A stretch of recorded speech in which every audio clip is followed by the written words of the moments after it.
النهاردة التيك توك فكرني بأول فيديو نزلته من سنة بالظبط.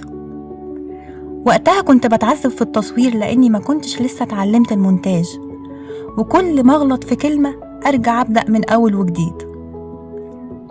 في الوقت ده أنا ما كنتش أعرف أي حاجة تقريبا عن صناعة المحتوى، والمفاجأة إن تالت فيديو نزلته حقق تفاعل كبير قوي وجاب لي أكتر من 700 متابع، مع إن جودة تصويره كانت متواضعة جدا. وبعد فترة جربت أنزله تاني بمونتاج جديد وشكل أحسن، لكنه ما حققش نفس التفاعل ولا نفس النجاح.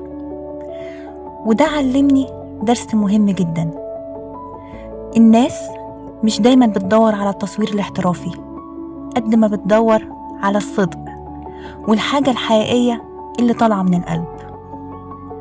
وبمناسبة مرور سنة على رحلتي مع السوشيال ميديا، عاوز أعرف رأيكم، إيه أكتر محتوى بتحبوا تشوفوه عندي؟ وإيه المواضيع اللي تحبوا أركز عليها الفترة الجاية؟ نهاركم سعيد.